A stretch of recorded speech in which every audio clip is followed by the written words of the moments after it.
పరిశుద్ధుడైన దేవుని నామములో శుభములు పలుకుతూ నేటి బంగారు పరుగు ధ్యానంలో కొన్ని ఆత్మీయ జీవిత సత్యాలు తెలుసుకుంటూ ఆరాధించే అనుభవంలో కొన్ని తలంపులు మరి మనకు ఆశీర్వాదకరంగా ఉంటాయని అది కూడా మీకు నేను చెప్పాలని వాడుకుంటూ నేను మీకు చెప్పాలని కోరుకుంటున్నానండి. ఒక విధంగా మరి ప్రభువు మనల్ని ఆదరించేవాడు, ధైర్యపరిచేవాడు, ఈ తలంపుల ద్వారా మనల్ని ఉద్యోగపరిచేవాడు కదా. మరి 10,000 అతి సుందరుడు, తాళపు చెవులు గలవాడు, పరిశుద్ధపరచువాడు, పరలోక ద్వారము గల దేవుడు, మరి పెండ్లు కుమారుడు, పరలోక గవని అయిన యేసు. ఇదే కాకుండా మరి ప్రభువు ఎంతో అద్భుతమైన మరి ఔన్నత్యం గలవాడు గనుక బలిష్ఠుడు, భీకరకార్యం చేయవాడు, భూపతులకు అధిపతి, బూడిదకు ప్రతిగా భూదండ ఇచ్చేవాడు, భీకరుడు, భయభక్తులు నేర్పువాడు, బంధకములు తెంచువాడు, భూమిని కప్పింపచేయవాడు, బలపరచువాడు, బలము ధరింపచేయవాడు, భూరాజులకు అధిపతి, బలశూరుడు, బహుగనుడు, బహోన్నతుడు, మహాత్యం కలిగిన యెషయా, మహేన్వితుడు, మహిమగల రాజు, మేఘారూఢుడుగా వచ్చేవాడు, మనతో ఉన్నవాడు, మాలో ఉన్నవాడు, మాపై ఉన్నవాడు, మన్నించేవాడు, మార్గదర్శిగా ఉండేవాడు. ఇలా ఇవి తలంచుకుంటూ ఇంకా ఆత్మీయ సత్యాలని తెలుసుకోవాలనుకుంటే మనం చాలా చాలా విషయాలను మనం ఆలోచించగలం. ఈ రకంగా మరి ప్రభు యొక్క ఆలోచనలు మనం తెలుసుకున్నప్పుడు మరి మనం స్నేహితుడిని మనం ఏ విషయాలు ఆదుకోవచ్చు. దుఃఖ సమయంలోనూ, యోధుడిని యుద్ధంలోనూ, భార్యను పేదరికంలోనూ, గొప్ప వ్యక్తిని వినయంలోనూ గుర్తించగలమట. ఓటము లేని వానికి అనుభవ జ్ఞానం రాదు. తర్వాత గెలుపు ఓటములు పాఠాన్ని స్వీకరించుకోవాలి. ఎవరైనా సరే దేవుని అందించే కాలము అందరికీ కూడా 24 గంటలే కదా. మనము మరి వాటిల్లో కూడా మనం ఎంత కష్టపడాలో, ఎంత మరి ఆశీర్వాదకరంగా ఇతరుల కొరకు జీవించాలో, మనం ఎంతోమంది భక్తుల యొక్క జీవితాల్లో ఎంతగా ఆ సమయాన్ని ఉపయోగించుకున్నారో మనం ధ్యానిస్తూనే వచ్చాం. ఈ రకంగా ఆత్మవిశ్వాసంతో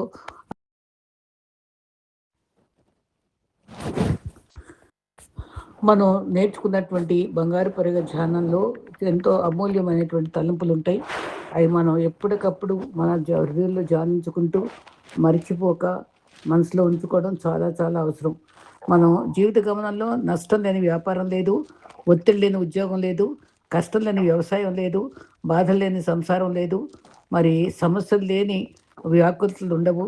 వాటి జయించగలుగుటకు మనకు దేవుడు తోడుగా ఉండాలి. దేవునికి అసాధ్యం ఏదైనా కలదా అని ఆదికాండం 18:14 ఉంది కదా. మరి ఈ రకంగా మరి మారుమనసు అనుభవంతో సాక్షిగా జీవించే తరుణం ప్రతి వ్యక్తికి కావాలి. ఆ నడిపింపు సహాయంతో మనం మన లోకాన్ని మార్చగలమని తెలుసుకోవాలి. చదువు లేకపోయినా సంస్కారం ఉంచుకోవాలి. మరి భక్తుల యొక్క మాటలు మళ్ళీ మళ్ళీ జ్ఞాపకం చేసుకుందామా. అబ్రహాం మాటల్లో ధూళి వంటి వాడిని అన్నాడు. దావీదు మాటల్లో నేను పురుగునన్నాడు. పౌలు మాటల్లో నేను పాపుల్లో ప్రధాని అన్నాడు. బాప్టిజం ఇచ్చి యోహాను తగ్గించుకుని నేను చెప్పుల వారు ముట్టుకైనా క్రీస్తుకి నేను యోగుని కాదని ఒప్పుకున్నాడు. మరి అశతాధిపతి మాత్రం క్రీస్తు నా ఇంటికి వచ్చేటప్పుడు నేను తగనని కూడా చెప్పడం జరిగింది. మరి ఈ రకంగా మరి శంకర ప్రార్థనలో కూడా పాపదండం కరుణించన్నాడు. యోనాతాను కుమారుడనే మెఫీబోషెతు కూడా దావీదు దగ్గరకు వచ్చి నేను చచ్చిన కుక్క వంటి వాడను, ఎంత ప్రేమ చూపించావు అని ఎంతో కృతజ్ఞత చూపించుకున్నాడు. తర్వాత మన జీవిత సత్యాలు ఎన్నో నేర్పించాయి. మరి సృష్టిలో కూడా మనకు దేవుడు ఎన్నో మేలు చూపిస్తున్నాడు, ఎంతో అందం చూపిస్తున్నాడు. మరి 19వ కీర్తనలో ఆకాశములు దేవుని మహిమ వివరిస్తున్నాయి, అంతరిక్షములు ఆయన చేతి పని తెలియజేస్తుంది అని చెప్తారు. మరి పగటికి పగలై బోధిస్తున్నాయి. అవే సృష్టి మనకు బోధిస్తున్న అనుభవాలు మనకుంటున్నాయి. ఈ రకంగా పలు భయములు చుట్టుకున్నప్పుడు ఆయన అభయం ఇచ్చాడు. నిన్ను విడువను, నిన్ను ఎడబాయనని వాగ్దానం ఇచ్చాడు. నీ సన్నిధిలో నన్ను చేర్చావు, నీ ప్రేమను తలపోయా, నీ గాయపు నీడలో దాచావు, ఏమి ఇవ్వగలను ప్రభువా, నా రక్షణ పాత్రం చేయబోని నీ సన్నిధిలో వేడుకుంటానని మనం తగ్గింపుతో దేవుని వేడుకోవడం జరగాలి. తర్వాత కష్టమందునా, నా బాధలందునా నన్ను వీడుగా కాపాడిన ఓ ప్రేమ స్వరూప, నీకు నేనేమి ఇవ్వగలను అని మనం ఏ రోజుకు ఆ రోజు కృతజ్ఞత హృదయంతో ఆయన పాదాల చెంత చేరాలి. దేవుని యొక్క భక్తుల యొక్క జీవితాలను స్మరించాలి. మనం చేయగలిగినటువంటి పని మనం ఏ రూపంగా చేయగలమో అది చేయడానికి సమర్థులం కావడానికి ప్రభు శక్తిని ఎదిరించడము ఆశ్రయించాలి. ఆయన మరి యెషయాలో ఎన్నో వాగ్దానాలు ఉన్నాయి. నేను విడువను ఎడబాయనని చెప్తమే కాకుండా, దిగులు పడకు నీ కుడి చేయి పట్టుకుంటున్నా అని కూడా చెప్తాడు. అయితే నేను శ్రేష్ఠ షోయాబు మరి శ్రేష్టమైనటువంటి ఆ అనుభవంలోకి నేను నడిపిస్తాను అని నా వాగ్దానం ఇస్తూ, తన శాశ్వత ప్రేమతో ప్రేమిస్తానని కూడా చెప్పాడు. మన కన్నీరు తుడిచేవాడు, తల్లిదండ్రుల మించిన ప్రేమతో మనల్ని ప్రేమించేవాడు, గర్భంలో ఉన్న తల్లి మరిచినా మనల్ని మరువని దేవుడై ఉన్నాడు. మన వర్ధిల్ల చేసే దేవుడు మనకున్నాడు. యెహోవా దేవుడు కైగల జల్లు ధన్యులన్నాడు. మేలు చేయక ఆయన ఉండలేడు, ఆరాధింపక మనం ఉండలేము. మరి ఆయన జవాబివ్వక మనకు ఉండలేడు. అంత మంచి దేవుడు మనకున్నాడు గనుక మనం క్రైస్తవులంగా, విశ్వాసులంగా ఆయన హత్తుకుని జీవిద్దాం. నమ్మకమైన సాక్షులుగా జీవిద్దాం. ప్రభు నామంలో ఈ దినాల్లో గొప్ప భక్తుల యొక్క మిషనరీస్ యొక్క జీవితాలను తలుచుకుంటున్నాం. వారిలోనే ఒకరు James Simpson, sir James Simpson అంటారు. ఆయన కాలము 1811 నుంచి 1870 వరకు వైద్య పరిచర్య చేశాడు. మరి మత్తయి 16:26లో ఒక మనుషుడు లోకమంతా సంపాదించుకొని తన ప్రాణం పోగొట్టుకుంటే తనకేం ప్రయోజనము? సాధారణంగా మానవులకే మన కొరకైనా సరే ఏదైనా చేయమని దేవుని అడుగుతాం కదా. కానీ దేవుడు మన పట్ల శ్రద్ధతో మనలో ఏమైనా కొత్తగా చేయగలుగు సమర్థత గలవాడని మనం ఆశిస్తాం. ప్రార్థన శక్తి అనుభవించాలంటే ప్రార్థించడం నేర్చుకోవాలి. దేవునితో సంపాదించే గొప్ప ప్రక్రియ ప్రార్థన. అది హృదయాన్ని తెరుస్తుంది, సృజనాత్మక తలంపులనిచ్చి నూతన జ్ఞానం పెంపొందిస్తుంది. మరి ఈ రకంగా ప్రార్థన యొక్క అనుభవాలను మనం ఎప్పుడు తెలుసుకుంటూనే ఉన్నాం. సింప్సన్ బాల్యంలో బాధ్యత గల జీవితం జీవించాడు. క్రీస్తు లేని వాడిగానే వైద్య వృత్తిలో చిన్నతనంలో ప్రతిభ సంపాదించాడు. గొప్ప వైద్యుడయ్యాడు. వ్యక్తిగత కొత్త విషయాలను కనుగొనగల సామర్థ్యాన్ని కలిగి ప్రపంచ ప్రఖ్యాతి గల వ్యక్తిని చేసింది. లోక సంబంధమైన ప్రతిభ ప్రావీణ్యత సంపాదించట కన్నా తన ప్రాణం పోగొట్టుకుంటే లాభం అని దైవవాక్యం తనకి సూటిగా తాకింది. తన కుమార్తె మరణం తన ఆధ్యాత్మిక స్థితిలో చైతన్యం కలిగించగా పరలోక ధ్యానం తనకు క్రీస్తు వైపుకు మళ్లించింది. ఆలోచన నుండి అద్భుత పద్ధతిలో వైద్య సమాజం ఆశ్చర్యపడే పరిస్థితులను చేసి ధన్యుడయ్యాడు. చిన్న పల్లెటూరులో రొట్టెల దుకాణం నడిపిస్తున్న తల్లిదండ్రులకు జన్మించాడు సర్ జేమ్స్ సింప్సన్. అంత బలహీన స్థితిలో కూడా పేద స్థితిలో నుంచి గొప్ప డాక్టర్ అయ్యాడంటే అది దేవుని దయ. అయితే చిన్నప్పటి నుంచి ఎంతో పట్టుదల కలిగిన వ్యక్తిగా ఉండేవాడు. పుస్తకాలు ఎక్కువ చదివేవాడు. విద్యాభ్యాసం మీద ఆసక్తి కలిగి ఉండేవాడు. 14 ఏటలోనే డాక్టర్ కోర్సు చేరాడు. గొప్ప పేరు సంపాదించి గొప్ప వైద్యుడయ్యాడు. అయితే 5 నాళ్ళు ఇప్పటి వల్లనే చికిత్స చేయడానికి ఆపరేషన్ థియేటర్లు కానీ అవంత డెవలప్మెంట్స్ ఏమి లేవు కదా. అయితే భూతికంత మరి వాళ్ళ అనుభవాల్లో ఈయన చేర్చుకున్నారంటే ఈయన ప్రతిభ మనం జ్ఞాపకం ఉంచుకోవాలి. మరి వారు గట్టి గట్టి కేకలు వేస్తూ పేషెంట్స్ గట్టిగా కట్టి వేసేవారట. శస్త్రచికిత్స విధానం ఎంతో హృదయ విద్యాకారంగా ఉండేదట. కానీ సింప్సన్ ఎంతో నైపుణ్యంతో తను ఆపరేషన్ చేయడంలో ఉపయోగించినప్పటికీ ఆ సమయంలో రోగులు ఆ రోజుల్లో క్రూడ్గా చేసేటువంటి ఆపరేషన్స్ వల్ల వాళ్ళకి ఏడుస్తూ ఉంటే ఎంతో జాగ్రత్తగా ఆయన చేశాడని చెప్పుకునేవారు అనమాట. హృదయ విధాయకంగా ఉండేది కానీ నైపుణ్యతతో ఆపరేషన్ చేయట సమయం ఉపయోగించి మరి బాధ చూసినప్పుడు హృదయం ద్రవించేదట. మెరుగైన వైద్యాన్ని ఈ చేయలేకపోతున్నాను అనుకునేవాడట. అట్టి పరిస్థితుల్లో తన కుమార్తె వ్యాధిగ్రస్తులైందట. ఎంతగా ప్రయత్నించినా కుదరని రోగం వల్ల ఆమె మరణించింది. అతని హృదయం మరింతగా గాయపరిచింది. అంతవరకు పేరుకు మాత్రమే యేసును నమ్ముకున్నాను అనుకున్నటువంటి సాధారణమైన నామకర్త ఉన్న భక్తుడు చివరకు ప్రావీణ్యత గల మరి పాకులాడుతున్న వ్యక్తిగా ఒక లోకమంతా సంపాదిస్తే ప్రాణం పోగొట్టుకుంటే ఏ ప్రయోజనము? మత్తయి 16:26లో ఆ వాక్యం తను తాకింది. ఆ వాక్యం ఆకర్షించబడగా కుమార్తె ప్రాణాన్ని కాపాడలేకపోయాని అని ఎంతో వ్యత చెందాడు. అంతేకాక మరణించిన తర్వాత నిజమైన జీవితం ఉందా? మరణించిన వారి ఆత్మలు ఎక్కడికి వెళ్తాయి అనే సంగతుల గురించి అతను ఆలోచింపచేశాయి. ఆ సమయంలోనే దేవుణ్ణి మరి ఆయన మరి ఆ రకంగా ఆ బాధను మరి ఆలోచించుకుంటూ ఆ కుమార్తె మరణం ద్వారానే తను మరి భక్తితో ఆయన మరి మరి దేవుని యొక్క సన్నిధిని ఆశ్రయించాడు. దేవునికి అప్పగించుకున్నాడు. ఈ లోక జ్ఞానం ఎంత ఉన్నప్పటికీ దైవాశీర్వాదాలు దైవ జ్ఞానం అవసరం అని గ్రహించుకున్నాడు. దేవుని సన్నిధిలో ప్రార్థించి తను అప్పగించుకుని అద్భుతమైన జ్ఞానంతో అతను నింపాడు దేవుడు. అతని హృదయానికి ఎంతో బాధను కలుగజేసిన ఒక విరుగుడును కనిపెట్టడానికి సహాయపడ్డాడు. మొట్టమొదట క్లోరోఫామ్ తయారు చేశాడు. క్లోరోఫామ్ మొట్టమొదట ప్రసవ వేదంలో ఉన్న అతనికి ఇచ్చి సునాయాసంగా ఒక స్త్రీ మంచిగా ప్రసవించిందట. ఆమె ఎంతో సంతోషంతో, ఉద్రేకంతో తనకు పుట్టిన అనస్థీషియా అని పేరు పెట్టుకుందట.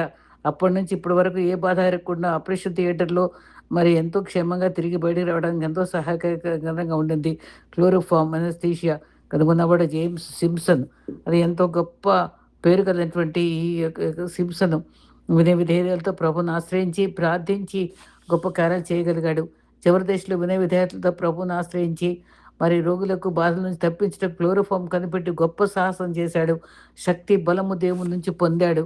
మరి ఆ గొప్ప ఆ దేవుని శక్తి, జ్ఞానము లేకపోతే సొలొమోనుకు కూడా జ్ఞానం ఇచ్చింది ఎవరు?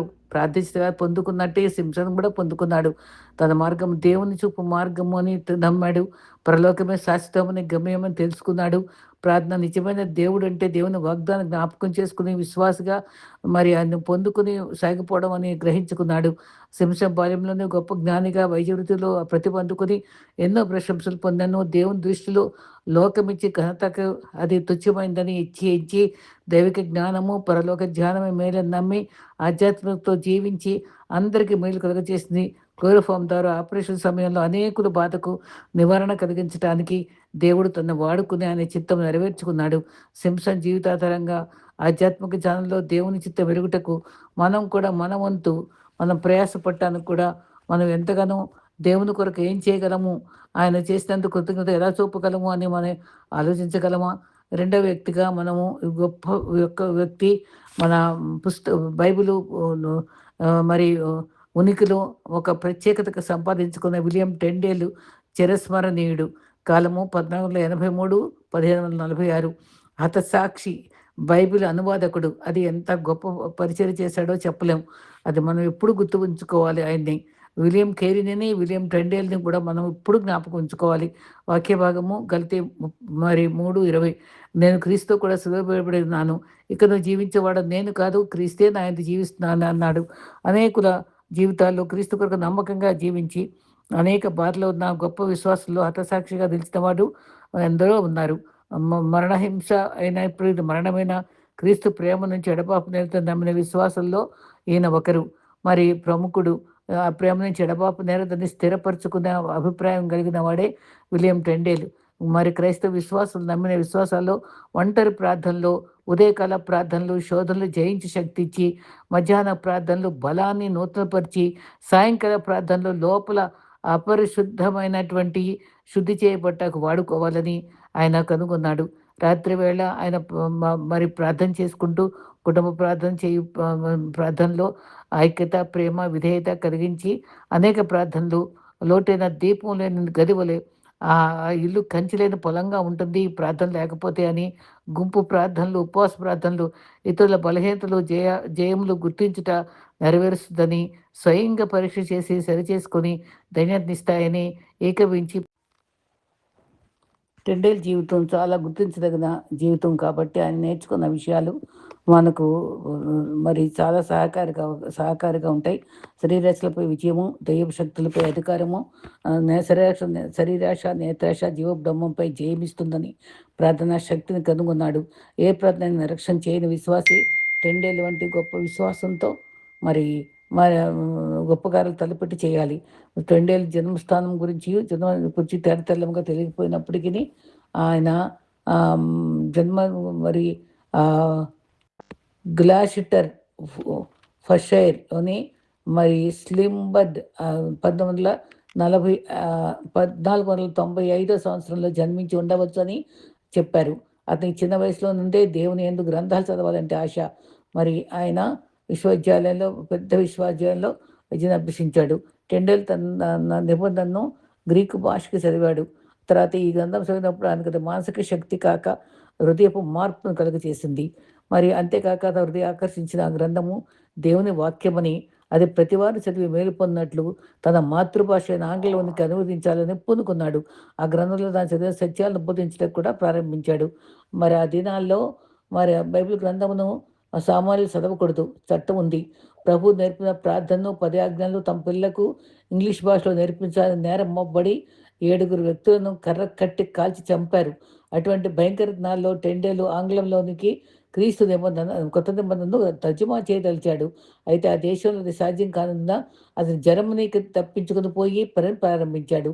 మరి ఆ పట్టణంలో కొల కగ్న అనే పట్టణంలో అధికారులు నూతన నిబంధన కాగితాలను అపహరించడం చూసినప్పుడు టెండేలు తనకు అచ్చివేటకు మరొక పట్టణానికి పారిపోవలసి వచ్చింది. ఇలా తిరిగాడండి ప్రచురించడానికి. ఇలాగ అనేక శ్రమల మధ్య కృత నిబంధన మొదటి 2 ముద్రలను 1525లో ముగించాడు. ఆపై వేల కొలది నూతన నిబంధనలు పెద్ద పెద్ద సంచుల్లో మూటలతో కట్టి ఓడపై ఇంగ్లాండ్ దేశం పంపుడుచే టెండేలు విజయం సాధించాడు.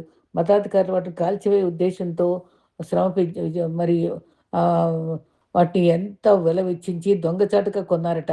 ఆ డబ్బు వరల్డ్ బైబిల్ ప్రింట్ చేయడానికి సహాయపడింది. అతడు నూతన నిబంధన గ్రంథమును అప్పటికి రాణియగు యానీ బోలన్కు బహుకరించాడట. ఆ గ్రంథము నేటికి బ్రిటిష్ ప్రదర్శన దాని లైబ్రరీలో ఉందట. మత గురువులు అతనిపై పగబట్టి అతను చంపుటకు పన్నాగం పన్ని అతను బంధించి చెరసాలలో వేశారు. టెండేలు 15 నెలలు చెరసాలలో గడిపాడు. ఆ సమయంలో కూడా అతను తర్జుమా పనిని కొనసాగించాడు. చివరకు 1536 సంవత్సరంలో ఒక శుక్రవారం ఆ చీకటి విలము నుండి అతని వెలుపులకు తీసి గొంతు పిసికి అతని శరీరం బూడిద అగ్గు వరకు దహించారటండి. అబ్బా! ఇంత ఘోరమైన మరణం. అతని చివరి మాటలు, ప్రభువా, ఇంగ్లాండ్ రాజు నేత్రములు తెరువుము. టెండేలు తను చనిపోవటకు 10 సంవత్సరాల ముందే నేను తర్జుమా చేసిన కొత్త నిబంధన గ్రంథమును కాల్చి మీరు ఒకరోజు నన్ను కూడా కాల్చెదరు. అయినను నేను నా నూతన నిబంధన గ్రంథం తర్జుమా చేయటం నా పని మానను అని అనేవాడట. తర్వాత కొన్ని సంవత్సరంలో ఇంగ్లాండ్లో సాధారణ ప్రజలు కూడా వారి సొంత భాషలో బైబిల్ కలిగి ఉండే మార్గం ఏర్పడింది. మరి 2 భాషలు 90% పదములు 100 సంవత్సరాల క్రితం వెలువడిన కింగ్ జేమ్స్ తర్జుమాలో కూడా కనబడ్డాయి. క్రైస్తవ హతసాక్షి అనగా క్రీస్తును సజించుట కంటే ఆయన కొరకు మరణించుటకే ఎన్నిక చేసుకుంటా, దేవుని రాజ్యం విస్తరింపు చేయుటకై ప్రాణమును కూడా అర్పించుటకై తెగించుట, క్రైస్తవ సాక్ష్యము ఘోర శ్రమను భరించుట, మరణం వరకు నమ్మకముగా ఉండుట. ఆమెన్. ఇదేనండి క్రైస్తవ విశ్వాసం. మరి చివరిగా దైవ వాక్యం జీవం గలది, రెండంచుకుల ఖడ్గం గలది, అద్దం వంటిది, త్రోవకు వెలుగై ఉండి మరి కాలు జారిన సమయాల్లో లేవనెత్తేది. మరి శాపనాలు ఈ శాసనాలన్నీ కూడా స్థిరమైనవి. ఇవన్నీ కూడా మరి కనులకు అనే స్థిరమైనవి, శాశ్వతమైనవి, కళ్ళకు వెలుగిచ్చేయి, మంచి జీవితం జీవించి పరలోకం చేర్చేది ఈ వాక్యమే. ఆదియందు వాక్యం ఉంది. ఆ వాక్యం విలువ గ్రహించిన టెండేలు బాల్యము నుండి భక్తితో ఎన్నో శ్రమలు సహించి వాక్యం ద్వారా రక్షణానుభవం పొందారు. వాక్య బహిరంగంగా ప్రకటించటకు, ప్రచారం చేయుటకు భయం కలిగించిన ఆ రోజుల్లో ఆంగ్ల భాషలో వాక్యం తర్జుమా చేయు భారం గలవాడై జర్మనీ పారిపోయి తాను చేయవలసిన పని ధైర్యంగా ముగించాడు. కొత్త నిబంధన 2 సార్లు ముద్రించిన వేల కొలది ప్రతులు మరి దాన్ని పంచిపెట్టగలిగారు. 15 నెలల్లో జైలు పాలయ్యి తర్జుమా కొనసాగించి ధైర్యం చేశాడు. పట్టుదల శ్రమను కనపరుస్తున్న హీనమైన మరణం ఎదుర్కొన్నాడు. మరి గొంతు పిసికి చంపి కాల్చివేయబట్టుకు పౌలు చెప్పిన వాక్యాధారంగా కాల్చుటకు నా శరీరం అప్పగించినను, మరి కొరింథీ 13 చెప్పబడిన రీతిగా కాల్చబట్టుకు నా శరీరం అప్పగించినను, ప్రేమ లేని వాడనైతే వ్యర్థుడు అన్న మాట నెరవేర్చాడు.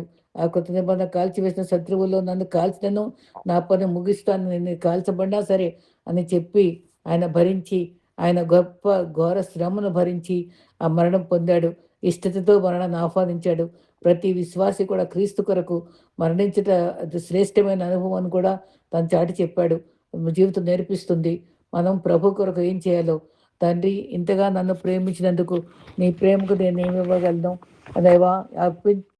క్రీస్తు చూపున ప్రేమకు మనం ఏమి ఇవ్వగలమని మనం ధ్యానిస్తూ నీ రక్షణ పాత్రను చేబుని కృతజ్ఞతతో నీ పాదాలు చేరాను ప్రభు అని ప్రార్థించినట్టుగా మనం కూడా ఆయన దగ్గర ప్రార్థిస్తూ ఆయన స్ఫూర్తిని బట్టి ఆయన కొరకు ఏం చేయగలమో ఆలోచిస్తూ ఆయనకు మంచి సాక్షులుగా జీవించడానికి ప్రభు మనకు మంచి కృప అనుగ్రహించుగాక. ఆమేన్.